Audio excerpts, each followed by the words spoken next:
Hello and welcome to episode 285 of Section 138. I'm your host, Mark Colley, and this episode is going to be a little bit different than normal. In fact, it's a first of its kind in Section 138 history. Bryson isn't with us. He has to work today. Jacob isn't with us. He has dental surgery today and just got his mouth frozen. So it's going to be a solo episode. It's just me. We're going to unpack the series sweep of the Chicago White Sox this past week. Of course, with the game on Tuesday, the rain out Wednesday, and then the wild doubleheader that the Blue Jays took both games of on Thursday.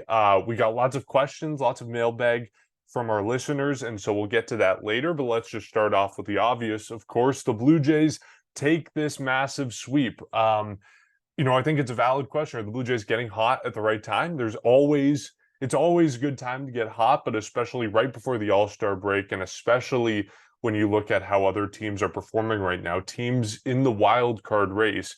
You look at the Yankees, they lost 2 of 4 to Baltimore. They split that long series. Houston took 2 of 2 from Colorado earlier this season or earlier this week, and then they lost a game to Seattle on Thursday. So you look at Thursday in and of itself.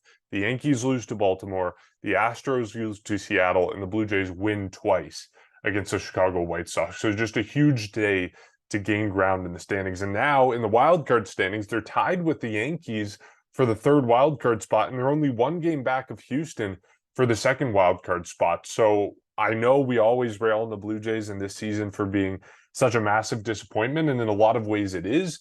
But at the same time, you also got to be happy about the fact that the Blue Jays are still in the fight. And again, they're kind of getting hot at the right time. This is the stretch you need to win, right? You can look at those series, like the series against Boston, and be very, very mad about those games, as you should be, because those are games that the Blue Jays should at least win, at least at the very bare minimum, 1 of 3 against a team that's worse than usually should be taking 2 of 3. But that's in the past now. Now the Blue Jays going into the series against Chicago, a series they absolutely had to win, and they did. They did everything they could. So there's nothing to complain about there. There are negatives in this series, of course. It took them 11 innings to score a run in the first game of the doubleheader on Thursday. And of course, that's against a pitcher in Lance Lynn, who has been anything but good this season. And if that game doesn't describe the Blue Jays season so far, minus the 11th inning, I don't know what does, right? Going 10 innings against the Chicago White Sox pitching staff and not scoring a single run kind of encapsulates what the Blue Jays have been this year. So that was obviously a disappointment, and something that the Blue Jays, if you're doing it over again, you don't go to the 11th inning, right? You score at the couple of opportunities you had through 9 innings. You get to a guy who has an ERA over 6 this season, who's been absolutely terrible for the White Sox. You get to him early, and then it's not a problem. You don't need to go to extras. And so that's obviously something, if you're nitpicking on this series, or even just looking for things that the Blue Jays could have done better, that's one of them. Another thing is you win both the other games by 1 run. Again, this is a Chicago White Sox team. They have a bottom 5, bottom 7 offense in baseball. The fact that you're winning these games by 1 run, the pitching staff was great, hitting still a little bit lackluster. Of course, you get clutch hitting in that 11th inning in game 1. You have some other good moments from throughout the series that we're going to talk about, but those are kind of the nitpicks from this series. So yeah, getting hot at the right time. You're really happy about the ground that the Blue Jays make up in the wild card race and against some of the teams they need to gain ground on. But of course, there's always room for improvement, especially with this team. Let's talk about some of the standout performances from this series. Let's start with the offense. And I think one guy that's probably on everyone's mind is Whit Merrifield. He was 2-hit Whit in game 1 of this series on Tuesday night when he went 2 for 4, 2 RBI. And then Thursday, game 2, he turned from 2-hit Whit to 2-homer Whit. He had 2 homers in that series finale, the nightcap of the doubleheader. He ended that night 2 for 4, 2 RBI, 2 home runs. So very similar line to Tuesday's game, but overall just a fantastic series from Whit Merrifield. And I know he got a lot of hate for being named to the All-Star game. A lot of people thinking he doesn't deserve to go to the All-Star game, but he's trying to prove in this game alone that he deserves to go. And of course, he's been very valuable for the Blue Jays this season. And maybe we don't talk about him enough. To be honest, maybe he doesn't deserve to go to the All-Star game, but he's been very valuable for the Blue Jays this season. And so that's something that can't be ignored. Another standout from this series, just based on one game alone, was Bo Bichette. He had a 4-for-5 night in the second game of Thursday's doubleheader. That was very awesome to see.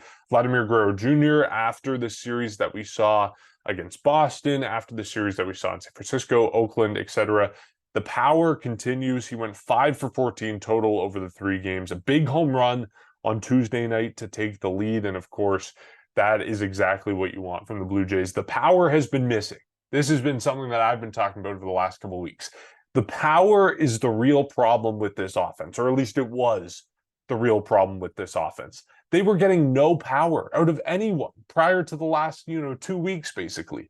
But the thing that I like about what we've seen from them against Oakland, against Boston, against now Chicago, is that we're finally seeing some of this power, right? Vladimir Guerrero Jr. has that power back. Whit Merrifield with the 2 home runs. Matt Chapman with a home run in the last night in the nightcap of the doubleheader. So I think we're finally seeing that power come. And I know it was only a matter of time, and that's what we've been saying all year. It took way longer than it should have, but the fact that that power is here now is very encouraging. And again, it's very late, right? We're almost to the All-Star break. We've got one more series before the All-Star break, but the fact that that power is here, finally at long last, is a very good sign for the Blue Jays. And so when we go back to that question of, are they heating up at the right time? Yes, like the power, to me, the fact that the power is back indicates that this hot streak, if you want to call it that, I mean, it's 3 games compared to, you come off a series sweep by the Boston Red Sox, then you go into sweep the White Sox. So I wouldn't call it really a hot streak from the Blue Jays, but the fact that the power is there makes me believe that these types of wins are real. And of course, you have those nitpicks and a lot of issues with that series against Boston. You have your nitpicks in this series, right? The base running continues to be an issue. We saw Vladdy get thrown out trying to round second, going into the middle of nowhere, basically being caught between second and third, and then go back to that Boston series, Bo Bichette being thrown out at home. Like, the base running issues are there, and that's a problem. But the fact that the power has finally arrived has got me excited. Okay. Standouts on the pitching side of things. Starting wise, Bassett was solid. Kikuchi was relatively solid. I mean, we said it all year, but like, these guys are your back of the rotation guys, right? So if you get 3 earned runs out of Chris Bassett and 4 earned runs out of Yusei Kikuchi, like, it keeps you in the game. If the offense does its job, you win the game. And so I can never come here and complain about your 5th starter, I guess 4th starter now, Yusei Kikuchi, showing up and giving 4 earned runs over 5 innings. Like, I'm never going to complain about a performance like that. Of course, it helps that it's mixed in with more, better performances from Yusei Kikuchi. It helps that he's kind of bouncing between, he has a 4 earned run start one time, but then he'll throw scoreless innings the other time or give up 1 or 2 runs. Like, it helps, but ultimately your fifth starter is giving up 4 earned runs in 5 innings. It's kind of par for the course. It's kind of everything you hope for out of a 5th starter. Of course, the real standout from the starting pitching staff in this series is Jose Barrios, who started game 1 of the doubleheader. He went 7 innings, allowed only 1 hit, of course, no earned runs, 1 walk, 6 strikeouts. Jose Barrios' resurgence has been a joy to watch. And, we haven't really talked about it in a couple months because he's just been so consistent. But he really has returned to form. He's returned to what he was in 2021 and prior. And again, that's exactly what the Blue Jays needed. And so, you might be missing Alek Manoah, which we'll get to later in this episode. You might be not totally getting exactly what you want from Chris Bassett all of the time. But the fact that you have Jose Barrios showing up and going back to maybe not ace, but like kind of like 2nd or 3rd starter quality. And then certainly his start in this series was ace quality. But then you also have Yusei Kikuchi showed up and kind of turned things around from last season. It's a lot of fun to watch. The rotation has been a very pleasant surprise this season.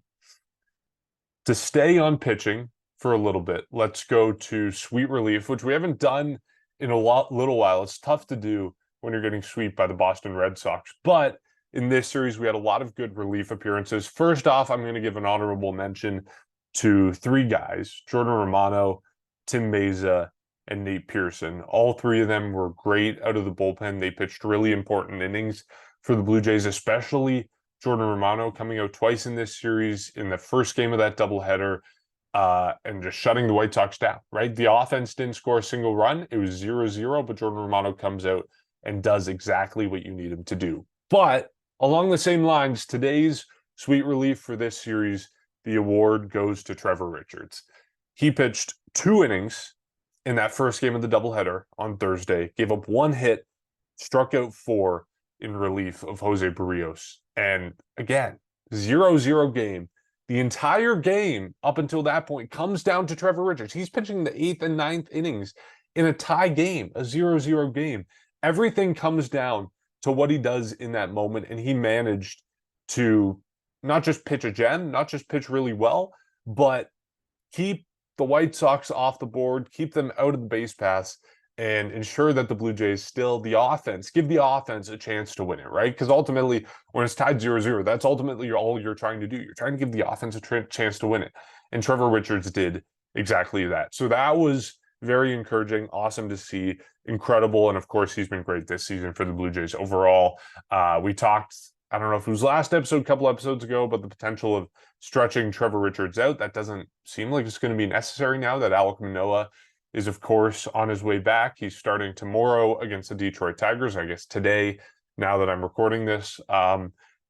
So stretching him out is no longer necessary. But again, these performances, these 2-inning clutch performances, or 3 innings as he was as an opener, like this is all you could hope for from Trevor Richards. He is performing exactly how you would want him to out of the bullpen and filling the exact role you need him to, right? The Blue Jays really have no other guy to take this kind of long relief, but also high leverage type situation. Like, I guess like Nate Pearson might be a name you'd bring up in that conversation. The Blue Jays had Thomas Hatch up in the bullpen, so maybe that's another name you could talk about. But again, the high leverage, I think, is really what differentiates these guys. Because, like, I mean, obviously you trust Nate Pearson right now, but even so, I don't know if you trust him to the extent you trust Trevor Richards at this point. Like, Richards has been that good. I think he's, when we talk about the circle of trust, like obviously Jordan Romano, Eric Swanson, Tim Meza, I think are maybe the 3 names that you first think of when you think of that circle of trust. Like Garcia definitely isn't in it. No one else has been healthy enough to work themselves into it, I don't think. But Trevor Richards, I think, is that kind of 4th guy right now. Maybe you might even put him above Meza. Like, obviously they operate on very different spectrums. Like, they fulfill very different roles for the Blue Jays, but just based on effectiveness and how much Trevor Richards has pitched, like, he's coming in and pitching 2-3 innings every time. It's been awesome to see. He's been fantastic this season. Deserves any chance we can get to praise him. So that's the bullpen. That's the offense. That's starting pitching. That's kind of the scope of this series. Let's get to the news from this week, and that's Alek Manoah. He's on his way back at long last. The start of the season was a disaster. His first appearance in the middle of nowhere, essentially in Florida, disaster. He comes back. He comes up. He's get called up to Double-A, New Hampshire, and he pitches well. 5 innings, 1 earned run, 10 strikeouts, 3 hits. And now he's back. He's in the majors. He's starting tonight against the Detroit Tigers. We'll see how he does. I think the one question everyone's asking is this too soon? Was he rushed to the majors? And I think that's a very valid question. It's a concern I have. And honestly, yes, I think he was rushed. Like, I would have liked to see him get more time in the minors. Like, I guess, I don't know. Part of me thinks, okay, the Blue Jays had a very specific goal for Alek Manoah, right? They would have set out, we want this adjustment to your delivery. We want X, Y, Z. And obviously he's demonstrated that to them for them to be calling him back up to the majors. My concern is that it's too soon, right? He had 2 minor league appearances, one of which went about as poorly as you could expect. And again, like we talk about, like, we don't know what was going on. We don't know what the Blue Jays were looking for in that outing. If they were asking for him to just get the pitch in the zone and don't worry about movement or whatever, like, we don't know what the Blue Jays were looking for. And we weren't watching that start, right? A lot of people bring up the point that I think it's valid. I think it might be you're giving too much credence to it if you really rely on it as a justification for that start. But the fact that, like, yeah, he, as much as he's facing 18, 19-year-olds, he's also got 18, 19-year-olds behind him on defense, right? So the defense is going to look very different than it would at the major league level. And so basically the point being, it's a black box. We don't know what happened in that 11-run start. But my concern is that he's rushed back too fast, right? So, like, that's the two side of things. I trust the Blue Jays that they've seen what they need to see out of Alek Manoah, and they think he's fully adjusted, he's fully back. But the other side of things is, I don't know, man. It's been two starts in the minors, basically what, a month and a couple weeks in the minors. Like, I think I would have liked to see him take a little bit more time to work his way back up. And whether that means like another start in AA or a start in AAA or two starts in AAA, like I don't know exactly what it would look like, but I feel like, to me, instinctually, the trajectory works better if you have him stay in the minors for at least one more start, right? Set him up so that he's starting in the minors this Friday, right? Start in Buffalo this Friday, and then you have the All-Star break to line things up with the rotation, then bring him back right after the All-Star break. So I think that's kind of the ideal scenario for me. I'm a little bit worried. Of course, I'm nervous, going to be watching tonight's start very eagerly and anxiously to see how he performs. The one thing I will say, though, you look at the schedule ahead, like you look at the schedule after the All-Star break, it does help you understand this decision a little bit more, because the teams the Blue Jays are facing after the All-Star break, they're up against Arizona first, then San Diego, Seattle, Los Angeles Dodgers, Los Angeles Angels, and then the Baltimore Orioles. And so of those six teams, San Diego and Seattle are 18th and 19th in terms of offense, if you're ranking by runs scored this season. Everyone else, Arizona, the Dodgers, the Angels, the Orioles, those four teams are top 10, top 9, actually, in runs scored this season. So you're looking at elite offensive teams, unless, of course, you start Alek Manoah against San Diego and Seattle. So the bonus of starting him now before the All-Star break is that you get him to pitch against a team that is not good offensively, right? You're pitching against the Detroit Tigers, who are, kind of a bottom 5 team in baseball. If you look at the stats, they're bottom 5 offense by wins above replacement, by WRC plus, and by runs scored. So when you frame it that way, right, starting him against Detroit, it gives him a soft place to land. So that's positive. That's something that you look for. And he doesn't really have that soft place to land after the break, unless you line him up for San Diego or Seattle.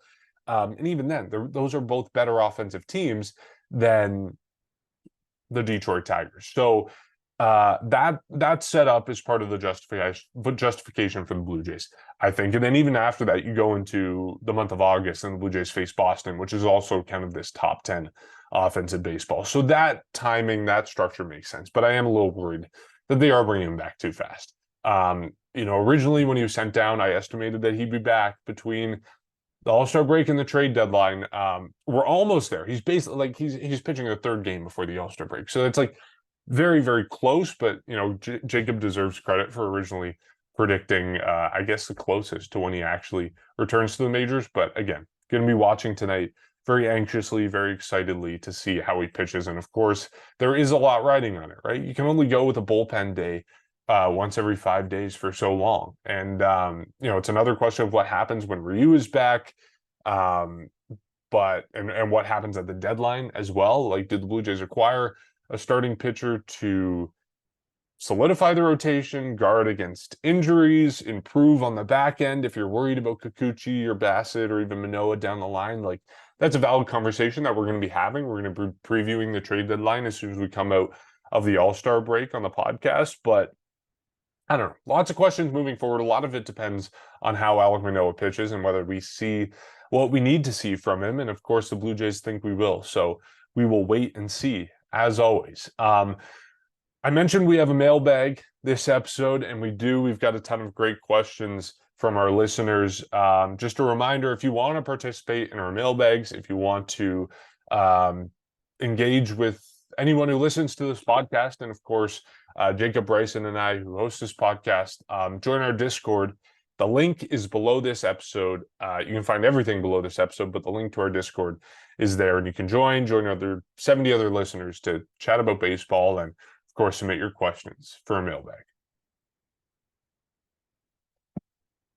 So with that in mind, let's look at some of the questions. The first comes from Nathan, and all the questions are kind of along the same lines of where the Blue Jays are right now in the trade deadline and that sort of dynamic. But the first question from Nathan, they ask, is this a do or die season for Ross Atkins to keep his job?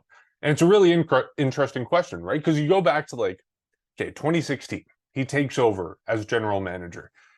You're looking at a team where there's going to be a rebuild, right? They came in with a very, they weren't hiding anything. They were very transparent about, this is going to be a rebuild, right? These guys are old. We need to trade people. We need to develop our system that Alex Anthopoulos, for better or worse, kind of, tore apart for those 2015 and 2016 seasons. And so you go through the rebuild, you have all these expectations. 2020 kind of raises them through the roof with the way the Jays played that season. I know 32-28 record, but they got very close to a playoff spot, or they were in a playoff spot that season. Then 2021 again raises them through the roof, where they get very, very close to a playoff spot, one game away. And then 2022, we're disappointed by the way the team performs. And then this season, again, we've been disappointed by the way the team performs. So, it's a very valid question to wonder, how long do we give these guys, right? It's 2016. So you're talking about 2016, 2017, 2018, 2019, 2020,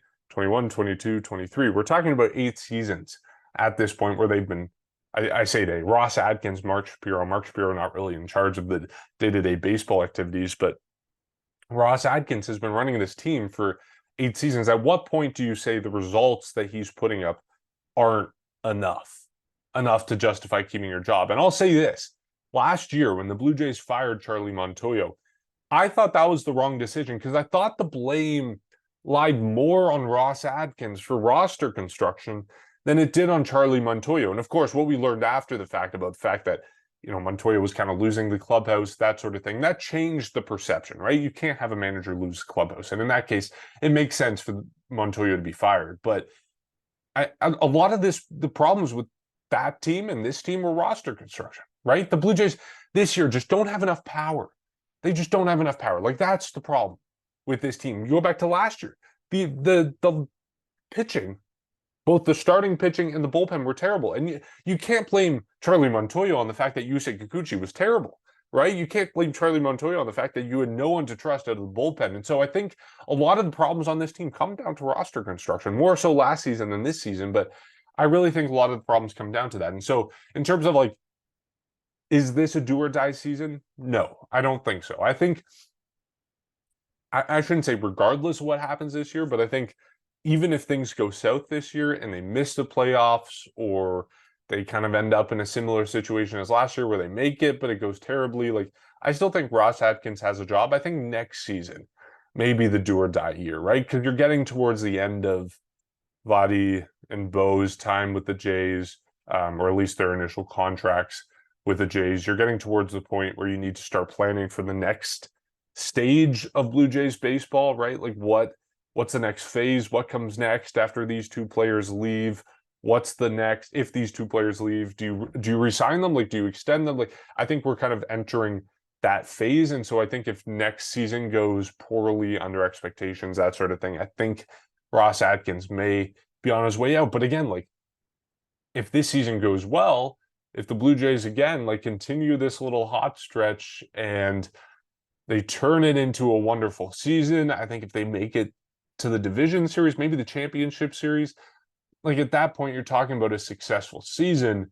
And then I think you buy yourself a couple extra years if you're Ross Atkins, because automatically you got some goodwill, you've produced results. And so that question is punted a few years down the road. And so I don't think it's a do or die season. I think he can win himself a couple more years this year, but I don't think he can lead. I don't think the team can perform badly enough to lead to his firing this year, I guess to put it that way. Kind of along the same lines, another question about the future of the team.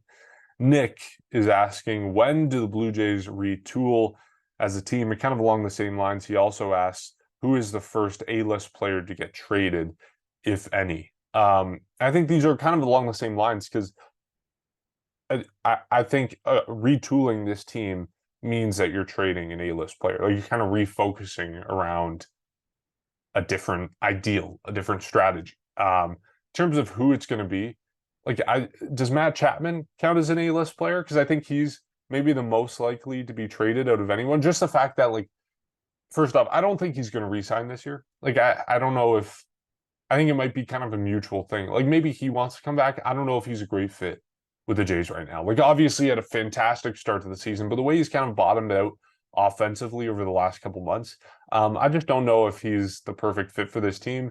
The fact that his contract is up at the end of this year, I think also might indicate that, like, to be honest, I don't think it's likely he's moved at the deadline, but if we're talking any A-list player likely to be moved at the deadline, I think it's him. Like I think it's most likely to be him, just because of his contract status, the way he's been performing, the way you could move him, and I don't know, have Espinal take the starting job at third base, or even like Biggio could cycle in and out of there, and then you can trade him and get some.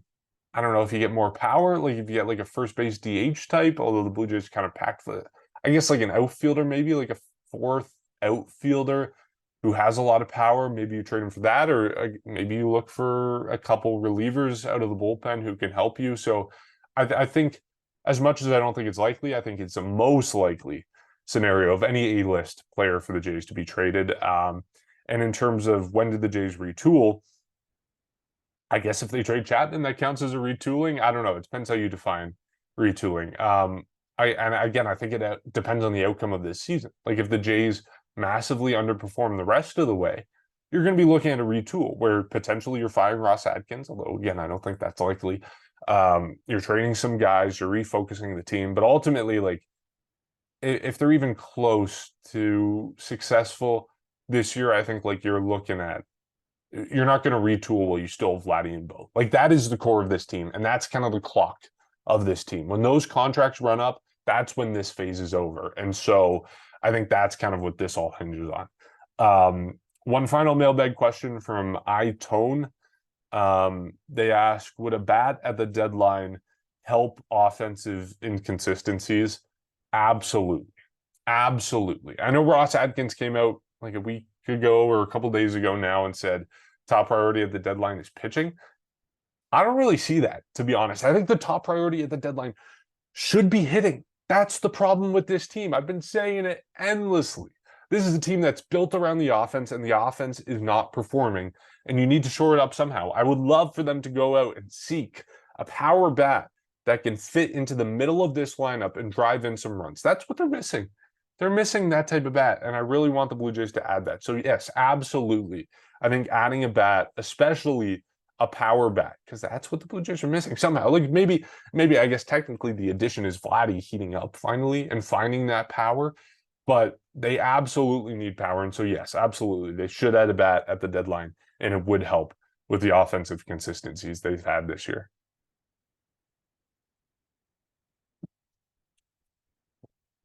All right.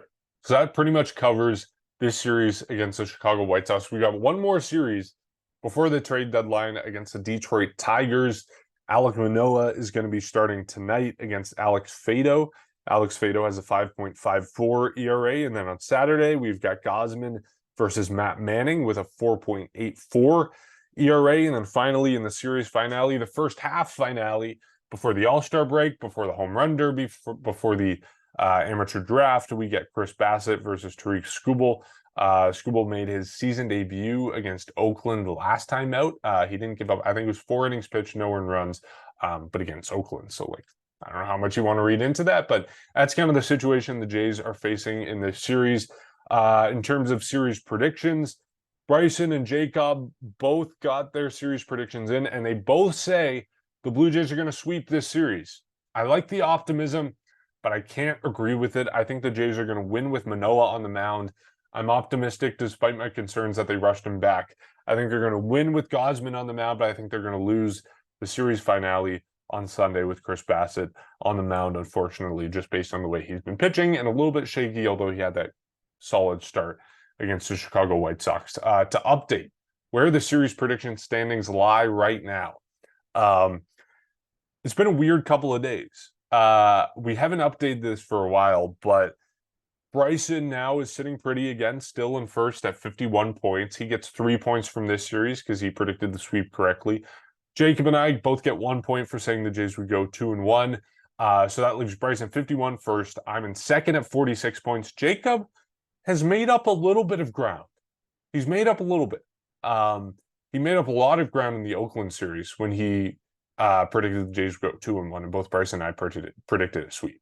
So Jacob's at 33 points in third. So he's what? 18 points behind Bryson in first. It's getting late fast for Jacob in this season. But yeah, we're at the halfway point of the season. We're past it technically by games played. The home run derby coming up. I won't be here next episode. Potentially the episode after that I'll be missing as well. So you'll be in good hands with Jacob and Bryson potentially pinch hitting Tobias, as you saw in a couple episodes ago before Canada Day. As always, you can support this podcast by going to every link below this episode. We've got our Discord, which I've already plugged. You've got our Instagram, Twitter, and TikTok, where you can stay up to date with everything we're doing. And then, of course, you can check out our Buy Us a Coffee page. You can subscribe to us on YouTube, and you can rate and review our podcast on Apple Podcasts and Spotify, which just helps spread the word about what we're doing here. So, series against the Detroit Tigers, looking forward to it. We will catch you next time.